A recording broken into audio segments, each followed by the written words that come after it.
এটা 360 বোন, তোকে ঘুরতে হবে না, ওটাই ঘুরবে।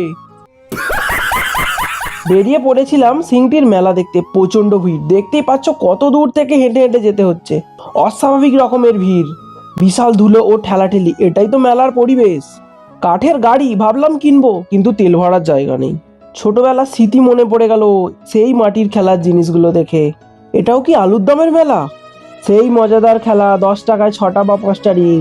ভিডিওটা ভালো লাগলে অবশ্যই লাইক করবে, কমেন্ট করতে কিন্তু একদম ভুলবে না। এই মেলাতে সবকিছুই দেখতে পাচ্ছি। এটা কি, জামাতে কি টুনি লাগানো আছে?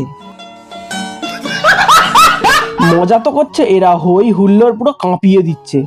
এই টয় ট্রেনে চাপার আমার খুব ইচ্ছা, কিন্তু লজ্জা পায়। এই মেলাটি কাঁকড়া বিক্রির জন্য বিশাল বিখ্যাত, কিন্তু আমি খুঁজেই পেলাম না কোথায় কাঁকড়া বিক্রি হচ্ছে। তারপর দেখলাম এটা পীরের মেলা, লক্ষ লক্ষ মানুষের সমাগম এখানে। এই মেলাটি একদিনের, মাঘ মাসের 1 তারিখ অনুষ্ঠিত হয়। একবার হলেও আসার জন্য অনুরোধ রইল।